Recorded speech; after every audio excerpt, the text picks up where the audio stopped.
বন্ধুরা, এখন যখন গ্রামে ঢুকছি মাঝে মাঝে এরকম মাস্ক পরে যেতে হচ্ছে। এ টেনে ধরছে, ও টেনে ধরছে, দাদা কই অন্নপূর্ণার 3,000 টাকা তো পেলাম না, কতবার ফর্ম ফিল আপ করলাম। এরকম মুখটা খুলে দিয়ে পরে বলতে হচ্ছে যে পাবেন, একটু ওয়েট করেন, পাবেন। আমরা যে বিজেপি করি এতে নিয়ে তো কারো সন্দেহ নেই।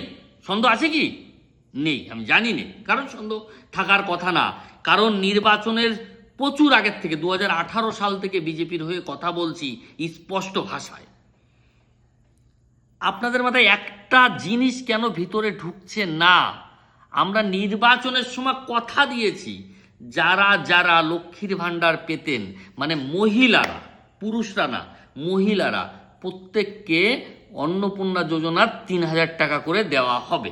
এটা আমরা কমিটমেন্ট করেছিলাম রাজ্যের মানুষের কাছে।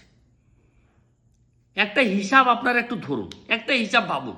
যারা উপর লেভেলের নেতা আছেন, আমাদের মতন না, পাতি লোক না, যারা উপর লেভেলে আছেন তারা একটা হিসাব বুঝতে পারছেন না? প্রায় 2,40,00,000 মহিলারা লক্ষ্মীর ভাণ্ডার পেত, কিন্তু বর্তমানে কত পাচ্ছে? 1,40,00,000। আরও যদি বাড়ে, আরও 50 লাখ গেল, তারপরেও 50 লক্ষ পরিবার এই অন্নপূর্ণা যোজনার থেকে বঞ্চিত থাকবে। তাদের বাড়ি কতগুলো ভোট আছে। আমাদের বিজেপি এমন আছে যেখানে প্রায় 50টি আসন আছে, 50 জন এমএলএ আছে যারা 10,000-এর ভোটের ব্যবধানে জিতেছে।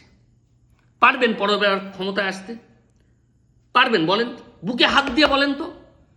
যদি প্রতিটা মহিলা এই অন্নপূর্ণা যোজনার টাকা না পায়, তাহলে আমাদের পরবর্তীতে ক্ষমতায় আসা খুব কষ্টের। ভাই প্লিজ হাত জোর করে, মানে মহিলাদের টাকা দেন। ওরা 10 টাকা যদি স্বামীকে দেয়, মানে 5 মিনিট পরে বলে আমাকে 10 টাকা ফেরত দাও।